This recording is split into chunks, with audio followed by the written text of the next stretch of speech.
Squint your eyes for me really hard. Do me a favor and rub them together like washing your hands. Good to go? Gentlemen, without bayonets, inspection arms. PBS has a long history of creating content that allows the American public to experience new cultures, new ideas, and new worlds. And VR is the perfect opportunity to expand that mission in new ways.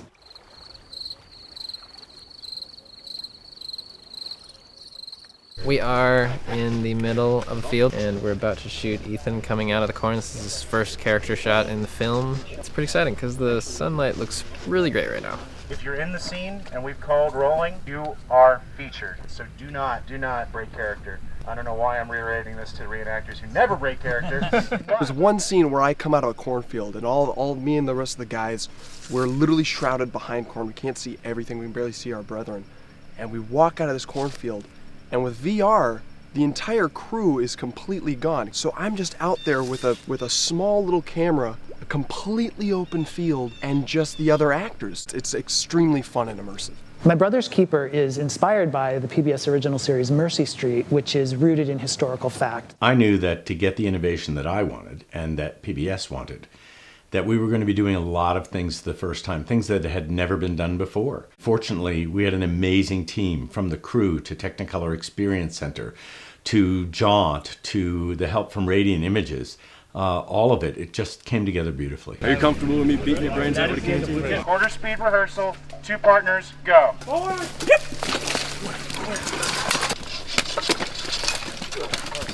We're shooting with the Jaunt for this shot, particularly because we want a higher frame rate. You can roll 120, and this is also a 3D 360 rig. We're seeing the entire battlefield, so we want 3D 360 surround. We actually worked directly with Jaunt to unlock the 120 frames per second mode on the Jaunt 1. The first thing that I would say that's truly innovative is the fact that in virtual reality we actually shot high frame rate in 360 and in 3D. You get frozen moments of time. One of the things that's coolest about virtual reality, especially on a cinematic standpoint, is a sense of presence.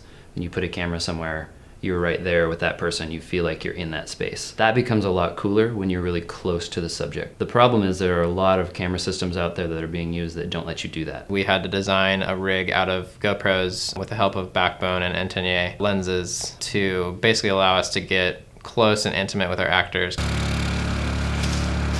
I'm dead in this scene.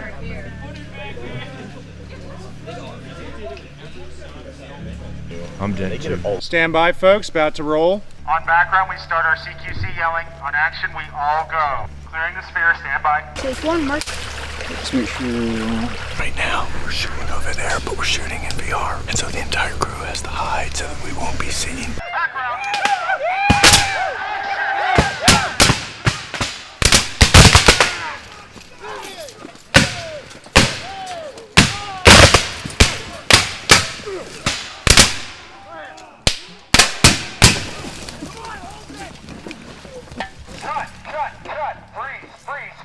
Any muskets not go off? We really wanted to go out of the comfort zone of what people normally do in terms of just plop the camera down on the ground in the middle of the room and capture what's happening. We actually put the Jaunt 1 in a tree. All of our crew was very nervous during that because it had to be rigged. It had to be rigged perfectly, because if it wasn't, then it would break off and fall to the ground and we'd all cry.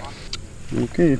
This is actually my first experience with VR, which has been extremely challenging but fun at the same time. You have to constantly be on your game because you're acting the entire time. So as you're going through the scene, you have to stay in character. This time. Personally, we don't feel the format of 360 is extremely well suited to fast cuts or keeping your audience's attention in one direction and creating a cinematic sequence of scenes. Some scenes fit really well for 360, and we played those scenes in 360 and they allowed the audience to explore them. Other scenes we wanted to keep more cinematic and really guide the audience's attention to what we want them to look at, so we kind of cut the frame down with a blur in the back to basically make it a 180-degree frame. We are about to do a squib shot on Jackson here.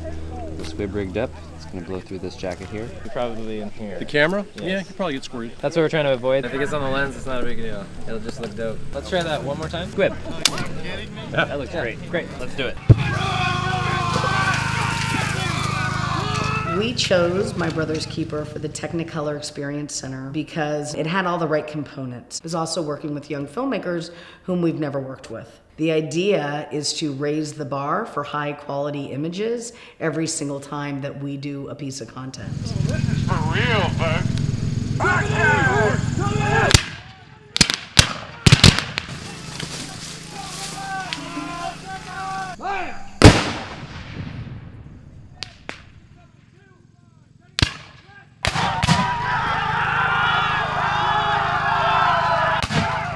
Alright guys, we are moving on to dead bodies. This is the aftermath of the battle that we just did. Final two shots of the film. This is the ghost of young Ethan and young Jackson standing, looking out across the battlefield. I'm real excited to see what it turns out to look like and have it be 360. We are so grateful that we had this opportunity with PBS. Cinematic VR is a dawn in a new era of storytelling. It gives the audience a chance to experience story in a way they never have before, and for storytellers, it's an amazing opportunity. We are actually moving from the wow of the novelty of VR into true artistry. In many ways, My Brother's Keeper raised the bar for cinematic VR. I hope that it will inspire other storytellers to push the limits just like we did, because I can't wait to see what's next.